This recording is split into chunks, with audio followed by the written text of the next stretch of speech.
नाम है नीरज कुमार और पटना ग्रेजुएट कंस्टिट्यूंसी, पटना स्नातक निर्वाचन क्षेत्र।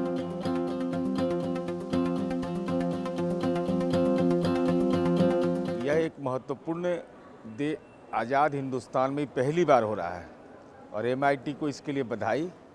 लेकिन साथ ही साथ यह भी महत्वपूर्ण है कि ऐसे दौर में जब डेमोक्रेसी संक्रमण काल में है तो कार्यक्रम बहुत बेहतर तरीके से हुआ।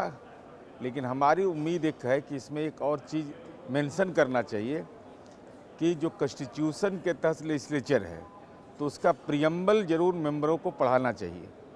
जब कार्यक्रम की शुरुआत हो तो प्रस्तावना पढ़ना चाहिए और जब समापन हो तब पर भी प्रस्तावना पढ़ना चाहिए। वही हमारा कोर है, जो जिसको आप बाइबिल कह सकते हैं, रामायण कह सकते हैं, कुरान शरीफ कह सकते हैं। तो कॉन्स्टिट्यूशन को सेंट्रल पॉइंट पर रखना चाहिए और उससे होगा कि नई पीढ़ी को कॉन्स्टिट्यूशन के प्रति और ज़्यादा हम जागरूक कर पाएंगे।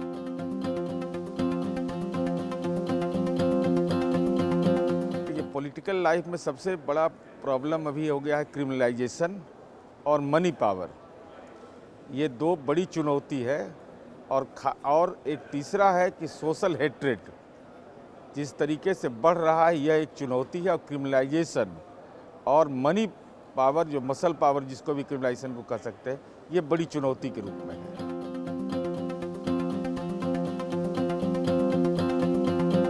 2002 में मैं चुनाव लड़ा और मैं चुनाव हार गया, वो मसल पावर से मैं हार गया। 2008 से मैं लगातार चुनाव जीतता रहा हूँ पटना ग्रेजुएट कंस्टिट्यूंसी और 1 लाख समथिंग हमारे वोटर हैं। तो ये अनुभव हुआ कि अगर पब्लिक डोमेन में अगर लोगों से कम्युनिकेट आप करते रहिए, लोगों से मिलते रहिए। हालांकि कंस्टिट्यूंसी बहुत बड़ी है हमारी, माने 4.5 पार्लियामेंट का कंस्टिट्यूंसी पड़ता है, लेकिन उसके बावजूद अगर कम्युनिकेटिव आप रहिएगा, लोगों से रिस्पॉन्ड करिएगा लोगों को। और मल्टी कास्ट, यह बहुत इम्पॉर्टेंट होता है कि मल्टी कास्ट अगर आपका परसेप्शन बना तो निश्चित रूप से उसका लाभ मिलता है।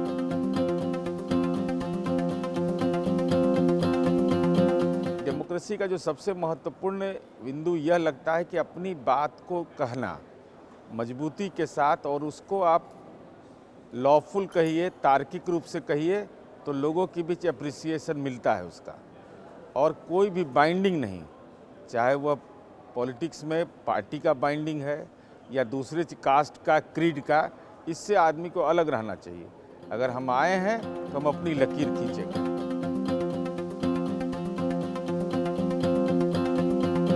पारिवारिक जीवन तो चुनौती हो जाती है, क्योंकि हम लोग पॉलिटिक्स में आए तो क्रिमिनलाइजेशन के खिलाफ लड़के आए, तो स्वाभाविक है परिवार खतरे में रहा, परेशानी में रहा। लेकिन परिवार के प्रति जो हमारा जितना कमिटमेंट होना चाहिए वो बैलेंस बनाने में बहुत दिक्कत है, और उसको हम स्वीकार करते हैं, उसमें कहीं कोई दिक्कत नहीं है। क्योंकि एक आदमी एक साथ 2 काम नहीं कर सकता है, तो स्वाभाविक उस चुनौती का भी सामना करें। लेकिन परिवार ने सपोर्ट किया, परिवार का हमको सपोर्ट मिला, वाइफ का, बच्चों का सपोर्ट।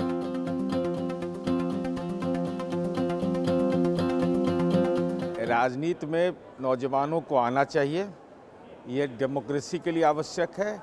लेकिन साथ ही साथ मोरल वैल्यू और बेसिक प्रिंसिपल जो है, खास करके कॉन्स्टिट्यूशन का, वो अभी क्राइसिस के दौर में है। अभी communalism, casteism, money power, muscle power, ये सारी चुनौती बड़ी चुनौती है। तो ऐसी स्थिति में राष्ट्रपिता महात्मा गांधी आइकॉन है देश के, कि व्यक्ति को खुद अपना बेहतर आचरण करना चाहिए। अगर ये हम कर पाए तो लोगों को इंस्पायर कर पाएंगे।